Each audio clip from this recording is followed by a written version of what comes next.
Daily বাংলাদেশের পক্ষ থেকে সবাইকে শুভেচ্ছা জানিয়ে আমি কৌশিক।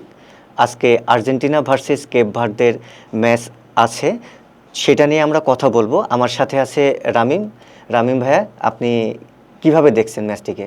ম্যাচটা যদিও একটু চ্যালেঞ্জিং, বিকজ যেহেতু গ্রুপ চ্যাম্পিয়ন, তার মধ্যে বহুত আলোচনার পর্যবেক্ষণের মধ্যেই আছে, আবার সমালোচনার মধ্যেও আছে। যদিও তার মধ্যে এই যে ঘানার যে এক আছে, যে তান্ত্রিক তান্ত্রিক বলছে যে এই ম্যাচটা মেসি হেরে যাবে। তার মধ্যে আরও বহুত কথা, এসব কথাবার্তা যদিও এসব বিশ্বাস করা ঠিক না। যদি আমরা এগুলো বিশ্বাস করলে মূলত ইমান ইমান তো নষ্ট হয়। আর তার চেয়ে বড় কথা, বা আমরা গ্রুপ চ্যাম্পিয়ন, তার মধ্যে মেসি সমতুল্য, আবার 6টা গোল দিয়ে সমতায় আছে এমবাপ্পে। তো আমি মনে করি যে এই ম্যাচটা হবে আর্জেন্টিনার জন্য একটা খুবই চ্যালেঞ্জিং। জানি না কি হয়, কারণ আর্জেন্টিনার ম্যাচ এটা সবারই একটু আলোচনার ভিতরেই থাকার কথা, কারণ যেহেতু মেসির শেষ বিশ্বকাপ, আর তার মধ্যে আর্জেন্টিনা গ্রুপ চ্যাম্পিয়ন, আর তার মধ্যে হচ্ছে গিয়ে আমরা ডিফেন্ডিং চ্যাম্পিয়ন 2022 সাল থেকে এখন পর্যন্ত আমরা শিরোপার দাবিদার।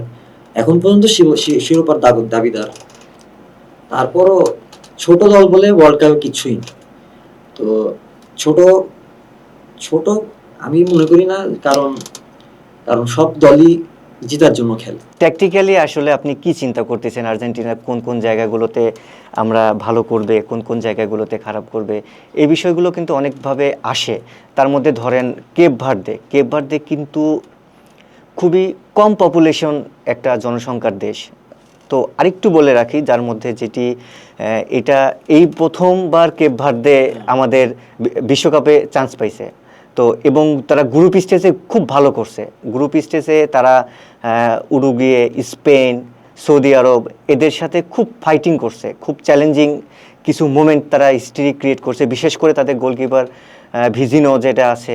তো সে কিন্তু ইতিহাস তৈরি করছে, এক কথায় ওয়ালের মতো ছিল। স্পেনের সাথে ম্যাচটি যখন আমরা দেখছি, স্পেনের সাথে যখন ম্যাচটা হয়েছে, তখন অনেক তাদের বল পাসিং, স্পেনের বল বল ছিল তাদের দখলে ছিল 76% তাদের বল দখলে ছিল। সেই ক্ষেত্রে যথেষ্ট অ্যাটাকিং খেলছে। মিড ব্লকে তারা মিড ব্লকে খেলছে, তারপরে রাইট উইঙ্গারে, লেফট উইঙ্গারে, সব দিক থেকেই তারা অ্যাটাক করছে। কিন্তু কেপ ভার্দে যতটুকু আমি দেখছি বা যতটুকু তারা খেলছে, তাদের লো ডিফেন্স মিড ব্লক খেলে। লো ডিফেন্স মিড ব্লকে তারা হচ্ছে খেলা করে। লো ডিফেন্স মিড ব্লক তারা হচ্ছে অ্যাটাকিং জোনটাকে ডিফেন্ড করার জন্য একটা প্যারালাল বার ক্রিয়েট করে, যাতে অপোনেন্ট টিমে যখন অ্যাটাকিং জোন ট্রানজিশনাল মোমেন্ট যখন তারা ক্রিয়েট করে, তখন তারা ওই মোমেন্টগুলোতে তারা হচ্ছে ডিফেন্ড করে। এইটা তারা ডিফেন্সে তখন 7জন প্লেয়ারও চলে আসে। স্পেনের সাথে দেখছে তারা 7জন প্লেয়ারও চলে আসছে। তো সেই দিক থেকে চিন্তা করলে আর্জেন্টিনা যখন তার সাথে যখন ডিফেন্ড করবে, আমাদের এমি মার্টিনেজ গোলকিপার যেটা আছে, তো তার ইউরোপা লিগে খেলতে যেয়ে তার হাতে একটা চোট ছিল, যার কারণে সে যথেষ্ট ফ্রিভাবে, যে আমাদের 22 ওয়ার্ল্ড কাপে আমরা দেখছি সে অনেক ফ্রি মুভমেন্টে খেলছে এবং তার ভিতরে ছিল। বাট তার হাতের চোটের কারণে সে একটু, যদিও তার একটু প্রবলেম হচ্ছে, তারপরেও সে বলছে আমার প্রবলেম নাই, আমি কন্টিনিউ চালাই যাব। সেই ক্ষেত্রে আমাদের গোলকিপার আমাদের দিকে যতটুকু আছে সে ভালো কিছু করবে, আমাদের আশা রাখছি ভালো কিছুই করবে। যখন ডিফেন্স লাইন আসবে, তখন সর্বপ্রথম আমাদের মন্টিয়েল রাইট ব্যাক, যেটা আমাদের আর্জেন্টিনাকে ভোগাইছে বিশ্বকাপে, ফুলব্যাক নিয়ে আমাদের খুব ভোগাইছে, যেহেতু গঞ্জালো মন্টিয়েল, মলিনা, তো এরা তো ইনজুরির কারণে খুব বেশি পারফরমেন্স করতে পারছে না। যদিও স্কালোনি এমন একটা মাস্টারমাইন্ড কোচ, সে অপোনেন্ট টিমটাকে ট্রিট করে ফরমেশন সাজায়। কোনো সময় মিড ব্লকে তারা অ্যাটাকিং জোন ক্রিয়েট করে, সামান্য কিছু যদি স্পেস পায় সেটাকে নিয়ে লুপ করে, ট্রানজিশনাল মোমেন্ট ক্রিয়েট করে, কাউন্টার অ্যাটাক তৈরি করে। ডিফেন্সিভ লাইনে আমাদের হচ্ছে অটামেন্ডি দ্য জেনারেল সবাই বলে। জেনারেল অটামেন্ডি যখন ডিফেন্সিভ লাইনে খেলে তখন ওর এরিয়া পাসিং এরিয়ালগুলো ও কাভার করতে পারে। আর যখন আরও লিসান্দ্রো মার্টিনেস, আমরা যাকে সবাই কসাই বলি, তো লিসান্দ্রো মার্টিনেস, অটামেন্ডি অথবা রোমেরোর ইনজুরির কারণে ও ফিট না, বাট ও যথেষ্ট ফিট না, তারপরেও স্টার্ট করাবে রোমেরোকে দিয়েই। আর লেফট উইঙ্গে বা লেফট ব্যাকে নিকোলাস তাগলিয়াফিকো ছিল। নিকোলাস তাগলিয়াফিকোর ইনজুরির কারণে ও যথেষ্ট মানে প্রবলেমে আছে। তবে গত ম্যাচে জর্ডানের সাথে ফাকুন্দো মেদিনা যে পারফরমেন্স করছে তাতে আসলে অবিশ্বাস্য। এই বড় মঞ্চে ফাকুন্দোকে নিয়ে আমরা আশা করতেই পারি। ভাই এটা ভাই একটা জিনিস কি, আর্জেন্টিনা কিন্তু বড় বড় চ্যালেঞ্জ নিয়ে কিন্তু ওয়ার্ল্ড কাপ বা যে কোনো ম্যাচটাকে ডমিনেট করার ট্রাই করে। যদি আপনি প্রিভিয়াস ম্যাচগুলো ফলো করেন, এটার মধ্যে দেখবো যে আর্জেন্টিনা কিন্তু আগে সবচাইতে বড় দুর্বল ছিল ফুল ব্যাকে ধরেন আপনি ওতামিনির কথা বলছেন, ওতামিনির একটা কি বলবো মানে ভরসা আছে, বাট থাকে না যে তার এক্সপিরিয়েন্স আছে, যার কারণে সে অনেক বেশি, তার মধ্যে তার কিন্তু বয়সে একটা ভার আছে, মানুষের বয়সে কিন্তু একটা ভার, এগুলো কিন্তু বোঝা যায়। তো আমি মনে করি না যে ওতামিন্ডিকে ফার্স্ট তার 11-এ রাখবে, হয়তো তাকে মনে করেন হাফ টাইমের পরে বা যে কোনো সময় হোক, বাট ফার্স্টে 11-এ নামাবে না। আপনি দেখতে পাচ্ছেন যে গত ওয়ার্ল্ড কাপে আমাদের কিন্তু লম্বা ডিফেন্ডার যেগুলো আর কি, লম্বা ডিফেন্ডার কিন্তু একটা খেলায় কিন্তু মোস্ট ইম্প্যাক্ট ফেলা। তার মধ্যে কিন্তু আজকালনি কিন্তু যখন সেনেসিকে যখন কল দিল যে তুমি স্কোয়াডে আসো, যেহেতু আমাদের বালের দি ইনজুরি হয়ে গেল, যখন পড়ে গেল, এটা আমাদের কিন্তু এটা সবচেয়ে বড় একটা প্লাস পয়েন্ট যে সেনেসি একে তো হচ্ছে গিয়ে লম্বা, আর তার মধ্যে একটা মানে এরিয়াল ডুয়েল গুলো কভার করবে, হেডিং পজিশন গুলোকে ব্লক করতে পারবে। সে একটা প্লেয়ারকে ব্লক করে রাখা বা তার পয়েন্ট মার্ক করে রাখা যে আমি তাকে গলিয়ে দিব না, তা যাই হোক, তার মধ্যে আমি মনে করি যে এটা ভালো। আর স্কালোনি আমি মূলত চেয়েছিলাম যে একটা ভালো ডিফেন্ডার হোক, যখন দেখেছি যে আমাদের ডিফেন্ডার নামটা নিয়ে ভুলে যাই বারবার, যাই হোক, ও যখন ইনজুরিতে পড়ছিল তখন তো আমি চিন্তাও করি নাই যে সেনেসিকে আনবে, কারণ সেনেসি কিন্তু একটা প্রিমিয়ার লিগের ফার্স্ট চয়েস। সেনেসি যখন ডাক পাইছে, সেনেসি 11 না, আমাদের 26 স্কোয়াডেই থাকার কথা ছিল। মানে সবাইকেই হতাশ করছে স্কালোনি যে সেনেসি কেন নাই। এত ভালো একটা লিগ, এত ভালো একটা সিজন পার করছে, সে ভালো একটা সিজন পার করছে। সে যখন ক্লাবে খেলছে তখন কিন্তু সে ভালো একটা ইম্প্যাক্ট ক্রিয়েট করছে, যার কারণে সবার আশা ছিল যে সেনেসি হচ্ছে স্কোয়াডে থাকবে। তো সেই ক্ষেত্রে আমাদেরকে স্কালোনি হতাশ করলে, স্কালোনি এমন একটা মাস্টার মাইন্ড, কখন কোন পজিশনের জন্য কোন প্লেয়ারটাকে প্রয়োজন সেটা সে ট্যাকটিক্যালি চিন্তা করে, অ্যানালাইসিস করে স্কোয়াড রাখে। যেমন স্কালোনি বলছে না, মানে একমাত্র মেসির জায়গাটাই হচ্ছে সর্বপ্রথম থাকবে, লিস্টে থাকবে, বাকি সবাইকে পারফরমেন্স করে আসতে হবে স্কোয়াডে। যে সেই ক্ষেত্রে স্কালোনি ডিফেন্স লাইন নিয়ে যদিও একটু বিড়ম্বনায় থাকে, মাঝে মাঝে মনে হয় এরিয়াল ডুয়ালগুলো কাভার করতে পারে না, যখন রাইট ব্যাক লেফট ব্যাক থেকে যখন উপরে উঠে আসে তখন মিডফিল্ডার ব্লক করে, তখন একটু ডিফেন্সে একটু উইক জোন ক্রিয়েট হয়, ওখান থেকে কাউন্টার অ্যাটাকে ঢুকতে পারে। তো এরকম জায়গাগুলো ক্রিয়েট হয়, তখন সেই জায়গাগুলোতে তখন কি করে ম্যাকঅ্যালিস্টার বা রদ্রিগো দি পল বা এনজো সবসময় অ্যাটাকিং মুভমেন্টে থাকে, ও প্লেয়ারদের সাথে কি করে ইন্টারকানেক্ট করে, যখন একটা প্লেয়ার সামনের দিকে মুভ করে ও তখন বলটাকে সামনের দিকে নিয়ে যায়, এইভাবেই কানেক্টেড করে। যখন চিন্তা করি আমরা মিড ব্লক বা অন্যান্য অ্যানালাইসিস যখন করে, তখন মিড ব্লকগুলো ভালোভাবে ডিফেন্ড করতে পারে এনজোর সাথে সবথেকে বড় যেই জিনিসটা আমরা ভাবছিলাম হয়তো এনজোর সাথে রদ্রিগো দি পল ম্যাচ করাতে পারবে না। আপনি দেখেন অস্ট্রিয়ার সাথে যে ম্যাচটা এনজো রাইটে খেলতেছিল, রাইট মিডফিল্ডারে খেলতেছিল, ওটা মাঝখানে দিয়ে দিছে, মাঝখানে দিয়ে রদ্রিগো দি পলকে রাইটে নিয়ে আসছে। ম্যাকলিস্টারকে কোনো সময় মাঝখানে খেলাচ্ছে, কোনো সময় লেফট মিডিলে খেলাচ্ছে। তো সেইগুলো চিন্তা করলে আমরা দেখি মানে এই বিশ্বকাপে সবথেকে হাইপ মিডফিল্ডার ছিল কোথায়? পর্তুগাল। জোয়াও নেভেস, ভিতিনা, এই ব্রুনো ফার্নান্দেজ। তো ভিতিনা আর মেন্দেস, জোয়াও নেভেস আর ভিতিনা, এরা দুইজন একই ক্লাবে খেলে, প্যারিসে খেলে। তো এদের দুইজনের ক্রেজটাই সব থেকে বেশি। তো সেই ক্ষেত্রে ব্রুনো ফার্নান্দেজ ম্যানচেস্টার ইউনাইটেড থেকে আসছে, ওটা ওদের সাথে ম্যাচ করে নিছে। বাট সব থেকে ক্রেজ মোমেন্ট, সব থেকে হাইপ হচ্ছে পর্তুগালের মিডফিল্ডার। কি মনে হয় আপনার, ওটাকে সেই পরিমাণ হাইপ করতে পারছে পূর্ববর্তী ম্যাচগুলোতে? আমরা কিন্তু লাস্ট যে ম্যাচটা ছিল ক্রোয়েশিয়ার সাথে, এই ম্যাচে আমরা খুব ভালো মতো দেখতে পাচ্ছি যে ভিতিনহা আর জোয়াও নেভেসকে কিন্তু হাফ টাইমের পরে উঠায় ফেলাইছে। তো একটা জিনিস কি, যে আপনি যখন একটা টিমকে নিয়ে বেশি এক্সপেকটেশন রাখবেন, সেই টিমটাই কিন্তু আপনাকে হতাশ করবে। কিন্তু আর্জেন্টিনা কিন্তু তার ব্যতিক্রম। আপনি তো দেখবেন যে 2022 সালে কিন্তু এই আর্জেন্টিনা কিন্তু মিডফিল্ড দিয়েই কিন্তু পুরো 22 সালটা ডমিনেট করে আসছে। ডিফেন্স ছিল, তার মধ্যে স্ট্রাইকও ছিল, বাট সবচেয়ে বেশি একটা জিনিস হলো কি, আমাদের বডির ভিতরে মেরুদণ্ড ঠিক তো সব ঠিক। আমাদের মেরুদণ্ড ঠিক ছিল দেখেই কিন্তু আমরা ওয়ার্ল্ড কাপটা জিততে পেরেছি। এখন আমরা এটা ডমিনেট করতেছি। তো আমার কথা মতো যে ভিতিনহা বা জোয়াও নেভেস বা আপনি যার কথাই বলেন, পর্তুগালের আমি এফেক্টিভ কিছুই দেখি না। আর পর্তুগালের পরে খেলে স্পেনের সাথে, আমি তাদের সমবেদনা দেওয়া ছাড়া কিছুই দিতে পারবো না। এই কারণে যে স্পেন কিন্তু ফালায় দেওয়া টিম না।